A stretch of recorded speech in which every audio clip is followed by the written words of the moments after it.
Samsung के FE phones के पीछे की कहानी बताऊं कि सैमसंग ने अपने एफई सीरीज फोन क्यों बनाए थे। सबसे पहले गैलेक्सी नोट 7 का जब फियास्को हुआ था ना, तो उस फियास्को को निपटने के लिए नोट 7 का उन्होंने फैन एडिशन पहली बार निकाला था, जिसका मतलब ये था कि जिन लोगों को नोट 7 पसंद है लेकिन नहीं खरीद पा रहे, तो स्पेशल एडिशन बनाए नोट 7 एफई का, जो कि एक रिफर्बिश्ड मॉडल था गैलेक्सी नोट 7 का। क्योंकि ऑब्वियसली गैलेक्सी नोट 7 में एक छोटी सी दिक्कत थी, लेकिन उसके बाद जो फोन था वो काफी ज्यादा कमाल का था, इसीलिए उस चीज को इंट्रोड्यूस किया गया। और देखा तो ग्लोबल मार्केट्स में, कोरियन मार्केट्स के अंदर भी इस फोन को बहुत ज्यादा पसंद किया गया। लेकिन उस जमाने के बाद एक कहानी में बहुत बड़ा ट्विस्ट आता है। गैलेक्सी S20 FE के साथ सैमसंग अपने FE सीरीज के फोन्स की वापसी करता है, जो कि काफी इंटरेस्टिंग कंसेप्ट लगता है। क्योंकि एक टाइम तक क्या था कि सैमसंग ने कभी भी अपने FE सीरीज के फोन्स के ऊपर इतना ज्यादा फोकस नहीं किया था। S20 FE निकालता है, इंडिया में सही चलता है, S20 FE का 5G वर्जन भी निकालते हैं, सेम S21 FE आता है, फिर S21 FE का 888 आता है, और लास्ट ईयर ये लोग अपना S23 FE भी लाते हैं। लेकिन बीच बीच में रिपोर्ट्स आती है कि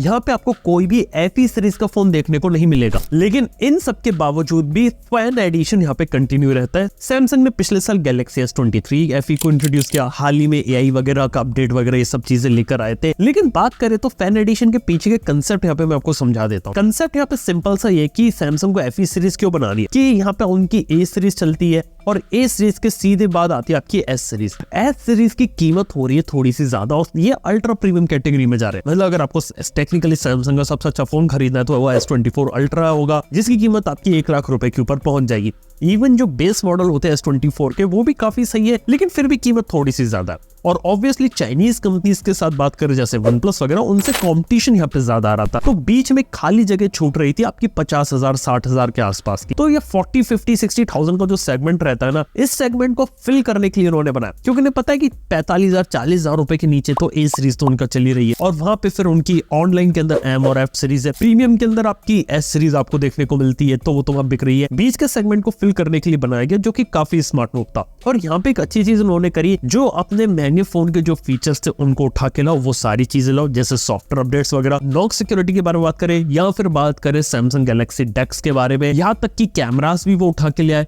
और काफी केसेस के अंदर आपको वही प्रोसेसर भी देखने को मिल गया जो उनके महंगे प्रीमियम फोन्स में आता है। और ओवरऑल बात की जाए तो उसी महंगे फोन का एक अफोर्डेबल वर्जन क्रिएट किया, ताकि जो सैमसंग के फैंस ज्यादातर लोगों से एंजॉय कर सके। अब जिस सैमसंग के फोन यहाँ चल रहे थे, लेकिन एक बात मेरे को लगती है कि जो S24 FE जो शायद आने वाले समय में आ सकता है, इसके लीक्स मेरे को बहुत अच्छे लगे। सबसे पहले तो दो प्रोसेसर के बारे में बात की गई है, स्नैपड्रैगन 8 Gen 3 और Exynos 2400। स्नैपड्रैगन 8 Gen 3 है, तो मेरे को लगता है कि S24 Plus से भी बेटर डील यहाँ पे बन सकता है, क्योंकि स्नैपड्रैगन के नाम पे लोग फोन खरीदना पसंद भी कर सकते हैं। लेकिन मेरे को लगता है कि शायद सैमसंग वाले Exynos 2400 को लाएंगे, जहां पे इस बार सरप्राइजिंगली सैमसंग ने अच्छा काम किया है, जिसके अंदर हीटिंग को भी कंट्रोल किया गया, प्लस यहाँ पर ये लोग परफॉर्मेंस को भी उन्होंने बेटर किया है, और सैमसंग वालों ने चीजें अच्छे तरीके से क्रिएट करी है। अगर सैमसंग वाले अपने Exynos 2400 को भी कंटिन्यू करेंगे AMD के GPU के साथ, तो ये चीज उसके लिए एडेड एडवांटेज हो सकती है। इसके साथ ही सैमसंग के फोन की खास बात होती है उसके कैमरास। अगर ये कैमरा सेटअप अगर वैसा ही वैसा क्रिएट कर दे जो आपको देखने को मिलता है सैमसंग S24 24 Plus में, तो भी काफी कमाल की चीज है, क्योंकि मेनली इस लोग सैमसंग का फोन कैमरास वगैरह के लिए खरीदते हैं। इसके साथ ही गैलेक्सी AI आप लोग को पता है सैमसंग इस साल खेल रही है। इस साल अभी देखा जाए तो उन्होंने यहाँ पे सैमसंग गैलेक्सी AI को इंट्रोड्यूस किया था अपने S24 में। S24 FE बनाएंगे तो उसके अंदर भी निकालेंगे, और सैमसंग अपने ज्यादातर फोन्स के अंदर गैलेक्सी AI ले आएगा। Mark my words, A series के अंदर भी गैलेक्सी AI के फीचर्स आएंगे। आप बांध के रखिए, 6 महीने के अंदर ये चीज होगी, ये प्रेडिक्शन दे रहा हूं मैं। इसके साथ आपको बता सकता हूँ कि सैमसंग वाले क्या कर सकते हैं कि बिल्ड वगैरह थोड़ी बेटर कर सकते हैं, और FE करके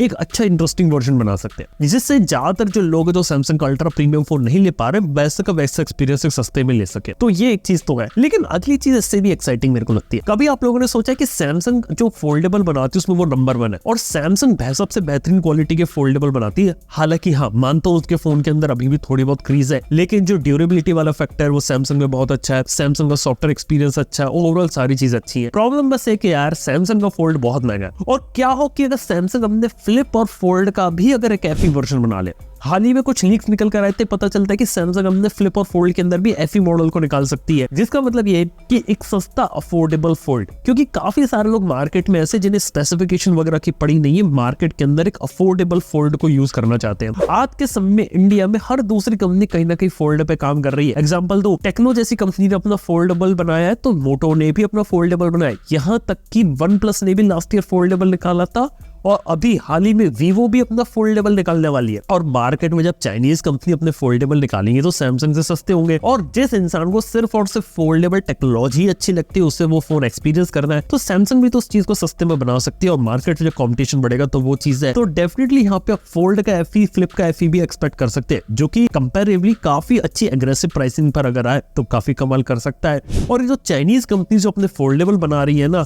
इनको भी एक काफी तगड़ा कंपटीशन दे सकता है। हालांकि फोल्डेबल का मार्केट इंडिया में बहुत छोटा है, लेस देन 5% है, लेकिन फिर भी ये मार्केट ऐसा है कि लोग फोल्डेबल में इंटरेस्टेड है और जिसके पास पैसा है, जो खर्च करना चाहता है, वो काफी सारे लोग फोल्ड के पीछे ही भागते हैं। तो यार ये एक चीज है। इसके साथ ही बात करें तो ओवरऑल जो एक्सपीरियंस रहा है FE सीरीज की, वो कहानी काफी इंटरेस्टिंग रही है। कुछ पॉपुलर FE सीरीज के फोन्स बताता हूँ। S21 FE काफी बिका था। S20 FE 5G जब उन्होंने निकाला वो काफी बिका था। और एक बात देखिए कि जो A सीरीज के फोन्स होते कई बार उसकी प्राइसिंग तक आ जाते सेल के अंदर, और उस समय ऐसा रहता है कि लोग A सीरीज का फोन छोड़ के सैमसंग की S सीरीज को खरीदना पसंद करते हैं, क्योंकि FE सीरीज में ओवरऑल एक्सपीरियंस ज्यादा है। Even IP rating, cameras, display, सारी चीजें काफी बेटर है। देखते हैं आने वाले टाइम में क्या रहता है। लेकिन यार ये कहानी थी सैमसंग की FE सीरीज के बारे में, जिसके बारे में आप लोगों से करना चाहता था। बाय द वे आप लोग भी जो अपना ओपिनियन रहता है FE सीरीज को लेकर नीचे कमेंट में जरूर बता सकते हैं। थैंक यू आपको वीडियो देखने के लिए। मैं आप सुनता हूं नेक्स्ट वन के अंदर। Good bye.